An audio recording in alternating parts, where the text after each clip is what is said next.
दिल्ली में खतरे के निशान से ऊपर बह रही यमुना का जलस्तर 207.48 मीटर तक पहुंचा। दिल्ली सचिवालय तक पहुंचा यमुना का पानी। यमुना बाजार, मजनू का टीला, बुराड़ी में बाढ़ जैसी स्थिति। बारिश के चलते यमुना रोड, प्राचीन शिव मंदिर डूबा। शाहदरा पुल को और जाते हुए बस हुई खराब। सिविल लाइन के पास वेला रोड बाढ़ में पूरी तरह डूबी। स्वामी नारायण मंदिर के अंदर तक पानी भरा। 4 से 5 फीट तक में डूबकर लोगों को निकलना पड़ रहा है। बाढ़ की वजह से आईएसबीटी के पास मॉनेटरी मार्केट पूरी तरह से डूबी। रिंग रोड पर पानी भरने से लगा लंबा जाम। मयूर विहार फेज 1 के पास बाढ़ प्रभावित लोगों के लिए बने राहत शिविरों में यमुना का पानी भरा।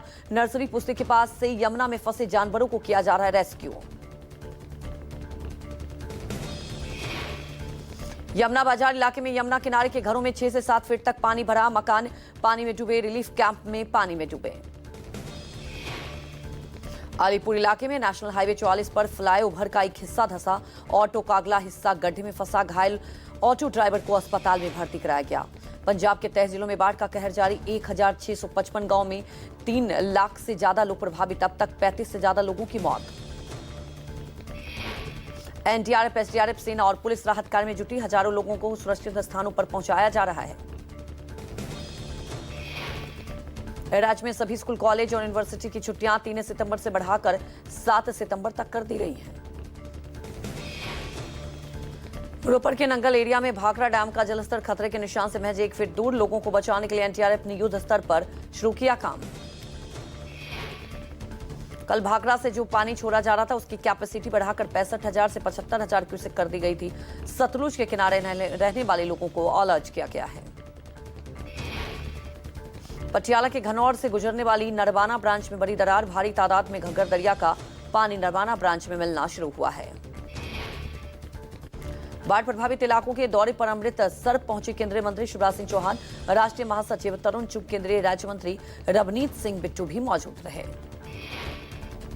नंगल में पंजाब के कैबिनेट मंत्री हरजोत बैस सारे राहत कार्यों को देख कर रहे हैं। लोगों की मदद के लिए आगे दिखे हरजोत बैस। चिनाब दरिया के बढ़ते जलस्तर के बीच कई लोगों के घरों में घुसा पानी। एसडीआरएफ, एनडीआरएफ, सेना भी टीमें राहत बचाव कार्य में जुटी हुई है।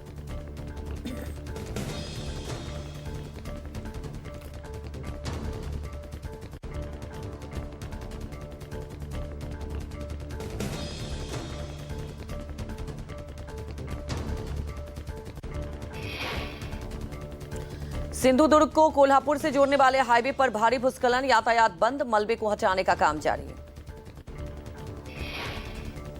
मुरादाबाद में भारी बारिश के चलते शहर को जगह जगह जल भराव। कॉलोनी में रहने वाले लोगों के लिए प्रशासन ने चलाई नाव। नाव के सहारे लोग अपने घरों को जाने को मजबूर। कॉलोनी में रहने वाले सैकड़ों की संख्या में लोग प्रभावित। ग्वालियर में भारी बारिश से जल भराव। नई लग्जरी कार पानी में डूबी। खाली प्लॉट में कार मालिक ने कार को पार्क की थी। भारी बारिश के चलते खाली प्लॉट में भरा पानी। कार डूबते देख कार मालिक ने लोगों की मदद ली और रस्सी के जरिए कार को खींचकर सड़क किनारे बाहर निकाला। 2 दर्जन से अधिक लोगों की मदद से कार को बाहर निकाला गया। बीते 60 घंटे में अधिक समय से लगातार जारी है ग्वालियर में बारिश।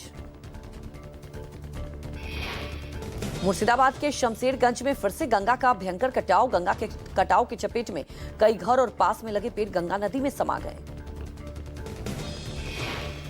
पिछले 3 दिनों से जलस्तर में बढ़ोतरी। नए सिरे से गंगा कटाव शुरू होने से आम लोगों में बेहद चिंता। लोगों में दहशत का माहौल। श्रीनगर में जम्मू तक बाढ़ का कहर। झेलम, चिनाब, तवी उफान पर प्रशासन अलर्ट। जम्मू कश्मीर के रामबन क्षेत्र में भारी बारिश के बाद चिनाब नदी का जलस्तर बढ़ा। बलगेहार बांध का पानी ओवरफ्लो, खोले गए गेट।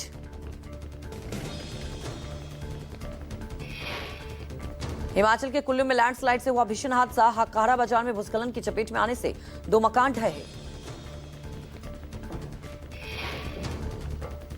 घटना में एक व्यक्ति की मौत हो गई। मलबे में दबे लोगों का रेस्क्यू किया जा रहा है। मौसम विभाग ने आज किन्नौर, कुल्लू, मंडी, शिमला सहित 6 जिलों में तेज बारिश की चेतावनी जारी की। लोगों को सतर्क रहने की हिदायत दी। किश्तवाड़ के Ratle hydro electric power project के पास हुआ भूस्खलन, 2 लोग मलबे से बाहर निकाले गए। 2 लोग अभी भी मलबे में नीचे फंसे हैं। लगातार चलाया जा रहा है रेस्क्यू ऑपरेशन। गाजियाबाद की वसुंधरा में भारी बारिश के बाद कॉलोनी में भरा पानी, लोगों को आवाजाही में मुश्किल, पंप के जरिए पानी को निकालने का काम जारी। अहमदाबाद में तालाब में डूबने से 3 युवकों की दर्दनाक मौत, फायर ब्रिगेड के जवानों ने तालाब में उतरकर युवकों की तलाश की। तालाब की सफाई के लिए गए थे युवक, लेकिन नाव पलटने से हुआ हादसा, सभी पानी में डूब गए। शुरुआत में 2 युवकों के शव मिले, जबकि करीब 2 घंटे की कड़ी मशक्कत के बाद तीसरा शव बरामद हुआ।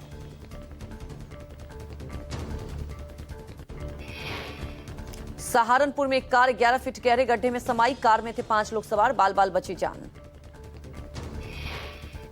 नगर पालिका ठेकेदार की लापरवाही से हुआ बड़ा हादसा, इलाज के लिए जा रही कार 11 फुट गहरे गड्ढे में गिरी। प्रधानमंत्री मोदी की मां को अपशब्द कहने के खिलाफ बीजेपी का प्रदर्शन, बंद का दिखने लगा है असर। सड़क पर नेताओं और कार्यकर्ताओं का चक्काजाम, एनडीए की महिला मोर्चा कार्यकर्ता बंद का कर रही हैं नेतृत्व।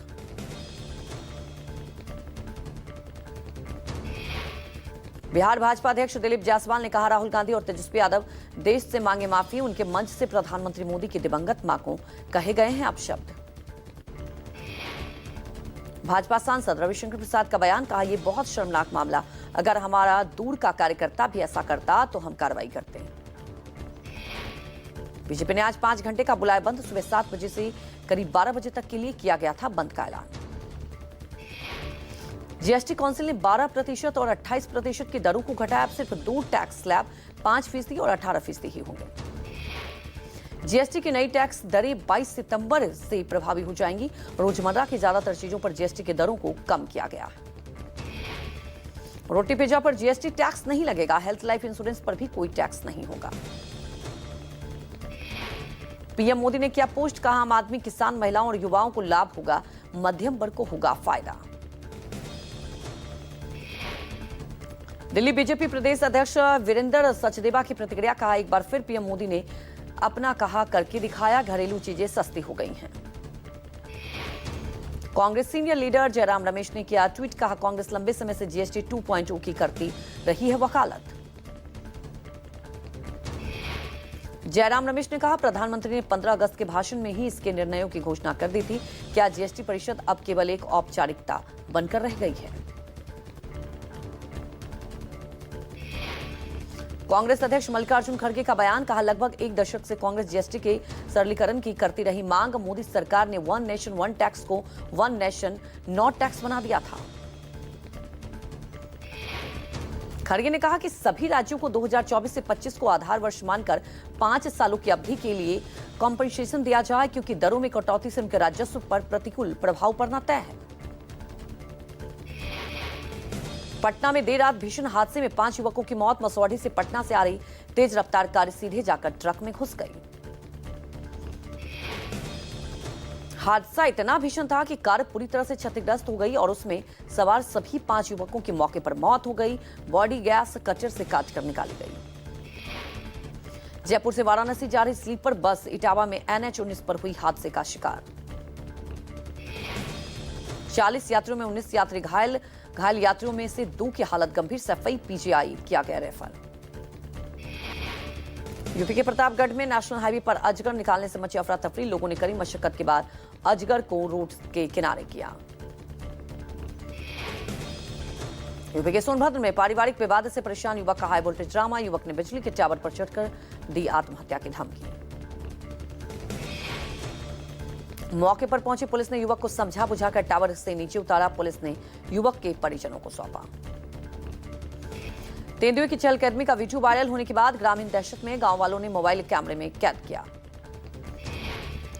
अचानक मवेशियों के भागने से ग्रामीणों को कुछ गड़बड़ होने की आशंका हुई। ग्रामीणों ने वीडियो बनाकर वन विभाग को भेजा है। यूपी के बिजनौर में कुत्ते के शिकार करके भाग रहा गुलेदार कुएं में गिरा, वन विभाग की टीम ने कड़ी मशक्कत के बाद बाहर निकाला। वन विभाग ने पिंजरा लगाकर गुलदार को कुएं से बाहर निकाला। घटना के बाद इलाके में गुलदार की दहशत बढ़ी। यूपी के मऊ में पुराने रंजिश को लेकर शख्स को रास्ते में रोककर पीटा, पड़ोसियों ने लाठी डंडे और कुल्हाड़ी से सर पर हमला किया। मौके पर पहुंची पुलिस ने घायल को इलाज के लिए भेजा। पीड़ित के सर पर लगे हैं 35 टाके।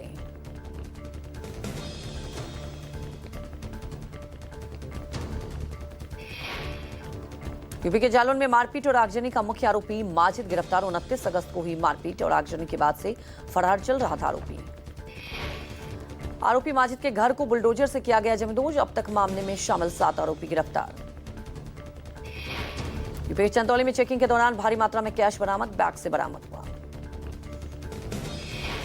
कैश लेकर वाराणसी से पश्चिम बंगाल जा रहा था युवक। बरामद कैश के संबंध में कोई दस्तावेज नहीं। महाराष्ट्र के नागपुर में सोलर प्लांट में हुआ ब्लास्ट। भीषण विस्फोट में एक व्यक्ति की मौत, 17 लोग घायल। घायलों का अलग अलग निजी अस्पतालों में इलाज जारी। 4 घायलों की हालत गंभीर। कूलिंग ऑपरेशन से मलबे में दबे घायलों को निकाला गया। गोरखपुर में पति ने पत्नी के बीच सड़क पर मारी गोली। हत्या के बाद 20 मिनट तक शव के पास ही खड़ा रहा आरोपी। पुलिस ने आरोपी पति को गिरफ्तार किया। पुलिस ने शव को कब्जे में लेकर पोस्टमार्टम के लिए भेजा। छत्तीसगढ़ के रायपुर में ड्रग्स क्वीन नव्या मलिक को क्राइम ब्रांच ने रिमांड पर लिया। नार्को टेस्ट के लिए क्राइम ब्रांच ने ली रिमांड। शुरुआती पूछताछ में नव्या ने एक शराबी कारोबारी और उसके बेटे से संबंध की बात स्वीकार की। जांच में नव्या के करीबी आयान परवेश के मोबाइल से मिला आपत्तिजनक वीडियो। मोबाइल में नव्या समेत अन्य कई लड़कियों के भी वीडियो हैं। राजस्थान विधानसभा सत्र शुरू होने से पहले आज कांग्रेस का जोरदार प्रदर्शन। विपक्षी विधायकों ने नेता प्रतिपक्ष के नेतृत्व में ट्रैक्टर चलाकर विधानसभा में प्रवेश की कोशिश की। विधायकों के हाथों में बाढ़ से खराब हुई फसलें। किसानों को तत्काल मुआवजा देने की मांग। राजस्थान में किसानों की फसलें बाढ़ से हो गई तबाह। किसानों ने सरकार के रवैये पर उठाए सवाल। ओपी राजभर के खिलाफ एबीपी ने खोला मोर्चा। राजभर के आवास पर एबीपी के कार्यकर्ताओं ने जमकर किया हंगामा। छात्रों ने ओपी राजभर की असंवेदनशील और अभद्र टिप्पणी के विरोध में उनके आवास के बाहर किया प्रदर्शन। अखिलेश ने ट्वीट कर बीजेपी पर बोला हमला का। भाजपाइयों की दरबारवादी सोच अपने गुट में भी दरार डाल चुकी है। अखिलेश ने कहा बीजेपी किसी की सगी नहीं। बीजेपी की साजिशन चाल यही है कि पहले इस्तेमाल करो फिर बर्बाद करो। लखनऊ के बाराबंकी में श्री राम स्वरूप मेमोरियल विश्वविद्यालय पर एफआईआर दर्ज। यूपी उच्च शिक्षा परिषद ने अवैध विधि पाठ्यक्रम को लेकर एफआईआर कराई। नाइजर के बोर्गो में पेड़ के तने से टकराई एक नाव। हादसे में नाव सवार 90 में से 50 लोगों को बचाया गया। नाइजीरिया की राष्ट्रीय आपातकालीन एजेंसी ने दी जानकारी। लापता लोगों की नहीं हो सकी है गिनती।